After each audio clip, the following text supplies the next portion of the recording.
Welcome back to மாமிஸ் விருந்து. இன்றைக்கு நான் உங்களுக்கு கொஞ்சம் டிஃப்ரெண்டான பன்னீர் அண்ட் ப்ரான் பிரியாணி செய்கிறது எப்படி என்று காட்ட போகிறேன். வாங்கோ பார்க்கலாம்.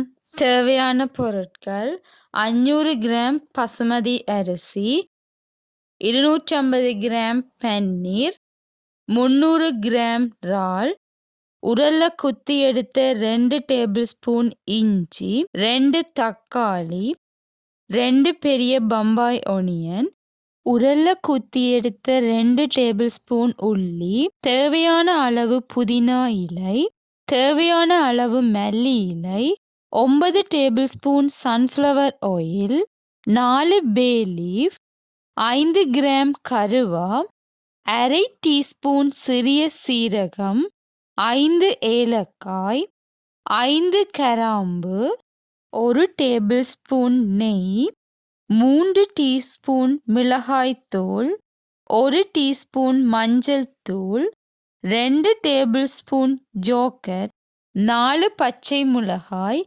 தேவையான அளவு உப்பு, 950 மில்லிலிட்டர் தண்ணீர். இனி மசாலா செய்வதற்கு தேவையான பொருட்கள்: 2 டீஸ்பூன் மல்லி, 3 சிறிய அளவிலான கருவாப்பட்டை, 10 மிளகு, 4 கிராம்பு, 4 ஏலக்காய். ஃபர்ஸ்டா இறாலையும் பன்னீரையும் மிளகாய்த்தூள், மஞ்சள் தூள், உப்பு போட்டு ஊற விடணும்.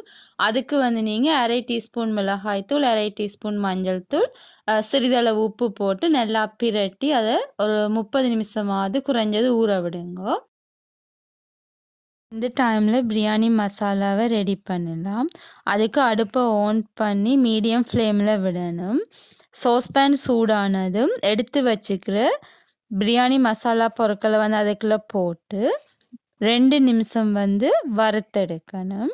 இப்போ இது நல்லா வறுபட்டுட்டு நான் இதை திரும்ப எடுத்து வச்சு கொள்கிறேன். இப்போ இதை 15 நிமிஷம் ஆற விட்டுட்டு அரைச்செடுத்து கொள்ளுங்க. இதை இப்படி அரைச்செடுக்கணும். அடுத்து அடுப்பை ஆன் பண்ணி பேன் சூடானதும் 3 டேபிள் ஸ்பூன் சன்ஃப்ளவர் ஆயில் விடுங்க. ஆயில் ஹீட் ஆனதும் பன்னீரை போடுங்க. பன்னீர் ஒன்றுடன் ஒன்று ஒட்டாமல் இருக்கணும். பன்னீர் ஒரு பக்கம் பொரிஞ்சா நீங்கள் மற்ற பக்கம் அதை திருப்பி விடணும். பன்னீரை நீங்கள் கன நேரம் பொரிக்க தேவையில்லை. அப்படி கன நேரம் பொரிச்சிங்கன்னா ஹார்டாக வந்துடும். இந்த பதம் ஓகேவாக இருக்குது. ஸோ நீங்கள் இந்த டைமில் இதை பிரிம்ப எடுத்து வச்சு கொள்ளலாம். அதே பேனில் இறாலை போடுங்க. இறால் ஒரு பக்கம் பொரிஞ்சதும் மற்ற பக்கமும் திருப்பி விடுங்க. கன நேரம் இறாலை பொரிக்க தேவையில்லை. இப்போ நீங்கள் இதை எடுத்து கொள்ளலாம். இனி நாங்கள் பிரியாணியை ரெடி பண்ணலாம். பிரிம்பான ஒரு பேனில் 6 டேபிள் ஸ்பூன் சன்ஃப்ளவர் ஆயில் விடணும். அது கூடவே 1 டேபிள் ஸ்பூன் நெய்யையும் விடணும். இது ஹீட் ஆனதும் முதல்ல கருவாவை போடுங்க. அடுத்து ஏலக்காயை போடுங்க. பிறகு கிராம்பு, சின்ன சீரகத்தை போட்டு வதக்கி விடுங்க. உள்ளியையும் இஞ்சியையும் போட்டு நல்லா வதக்கி விடுங்க. பிரியாணி இலை, மஞ்சள் தூள், சில்லி பவுடரை போட்டுட்டு நல்லா வதக்கி கொள்ளுங்க. நான் வீட்டிலிருந்து எடுத்த ஃப்ரெஷ்ஷான பிரியாணியில தான் யூஸ் பண்ணியிருக்கிறேன். வெங்காயத்தை ஆட் பண்ணிட்டு அதையும் சேர்த்து நல்லா பிரட்டி விடுங்க. வெங்காயத்தை வதக்கினா பிறகு பச்சை மிளகாயை இப்படி வெட்டி போடுங்க. அப்படி போட்டால் தான் காரம் சேரும்.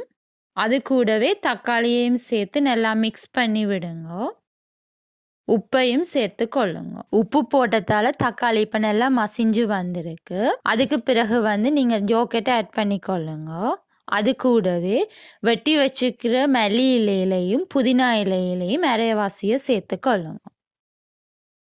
பசுமதி ரைஸை கழுவிட்டு 10 நிமிஷம் ஊற வச்சு வடிச்செடுத்து போட்டுக்கொள்ளுங்க.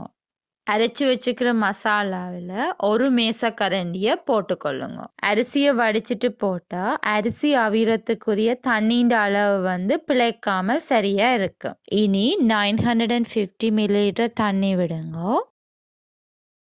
இறாலையும் பன்னீரையும் போட்டு மெதுவாக கிளறி விடுங்கோ, ஏனெண்டா அரிசி உடைஞ்சிடும். மிச்சம் இருக்கிற மல்லி இலையையும் புதினா இலையையும் மேலே தூவி விடுங்கோ. எமது மூதாதையர் வாழை இலையில் உணவுகளை சுட சுட சாப்பிடுவதால் ஜீரணமாகும் என்று சொல்லுவார்கள்.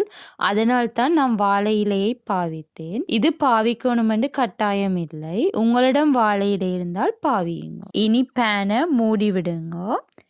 எந்த பேனுண்ட மூடியில் ஹோல் இருக்கிறதால நான் மாவையும் தண்ணியையும் மிக்ஸ் பண்ணிட்டு இந்த ஹோலை அடைச்சி விடுறேன். ஏனெண்டா ஆவி வெளியில் போயிடும். நான் 20 நிமிஷத்தால் ஓப்பன் பண்ணி பார்க்குறேன். எந்த ரைஸ் நல்லா வந்திருக்கு. பாசுமதி ரைஸில் நிறைய வெரைட்டி இருக்கிறதால தண்ணியின் அளவு வேறுபடலாம். நீங்கள் 10லிருந்து 12 நிமிஷத்தில் ஓப்பன் பண்ணி பார்த்துட்டு தண்ணி குறைவாக இருந்தால் கீழே போகிற மாதிரி 2 அல்லது 3 இடத்துல ஹோலை போட்டுட்டு ஹாட் வாட்டரை விடுங்க. ஓ, நல்ல மணமாக இருக்குது. இப்போவே சாப்பிடணும் போல் தோணுது. அடுப்பை ஆஃப் பண்ணிவிட்டு 5 நிமிஷம் விடுங்க. இதோ பாருங்கள் மாமிஸ், பன்னீர் ப்ரான் பிரியாணி ரெடி. நீங்களும் ஃபேமிலியோடு செய்து உண்டு மகிழுங்கள்.